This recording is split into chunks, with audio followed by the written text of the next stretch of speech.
Tonight, Arizona nurses on a mission. They're volunteering to help babies born addicted to opioids.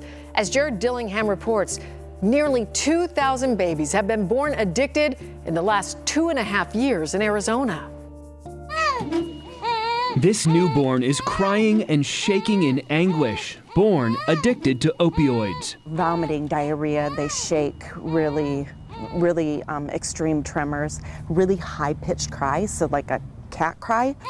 Cries longtime NICU nurse Tara Sundum started hearing more often a few years ago. We used to see like one a month, and then we were seeing 5, 6, 7 a day. And I was like, oh my gosh, what is going on? Since the summer of 2017, Arizona mothers have given birth to more than 1,900 babies who became addicts in the womb. We don't really understand that because many of us just are like, if this mom did this to this baby, to her baby, she must not love them. And that's the exact opposite. Every mom that I've worked with loves their baby. Sundum co-founded Hushabye Nursery. They seek out addicted pregnant women and try to help them. The nurses and volunteers with Hushabye go to methadone clinics, and that's where they connect with young, struggling pregnant women. It's where they met Elsie. Heroin, what I was doing was heroin and smoking marijuana. Elsie Ramos Gonzalez holding her baby Liviana, both happy and healthy today. But a year ago, Elsie was in a dark place. I actually witnessed someone lose their life in that home, so that's why we left. Overdose? Yeah. She hit rock bottom after an arrest while pregnant. And just thinking, like, if I do have to do time, what's gonna happen to my baby? Hushabye's nurses found Elsie, and she started their classes, which offer support and parenting advice for addicted pregnant women.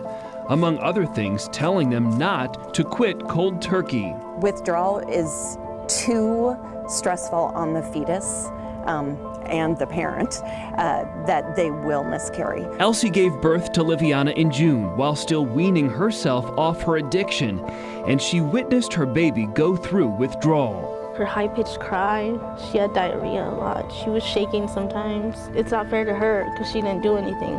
For her to have to go through all the consequences of my actions just made me feel selfish. The whole time, Elsie feared the Department of Child Safety would take her daughter. Hushabye steps in here too, preparing the mothers for inevitable visits from DCS. I was the one that called them and told them, I just gave birth, my baby has methadone in her system. DCS visited Elsie and her family at home and allowed her to keep her baby. It was the best feeling ever. No high from a drug could ever compare to that feeling. Hushabye has helped 71 newborns in the last year, and they do follow up.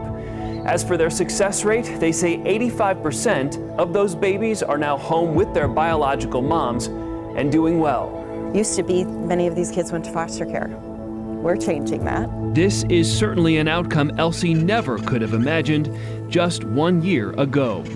In Mesa, Jared Dillingham for Arizona's Family.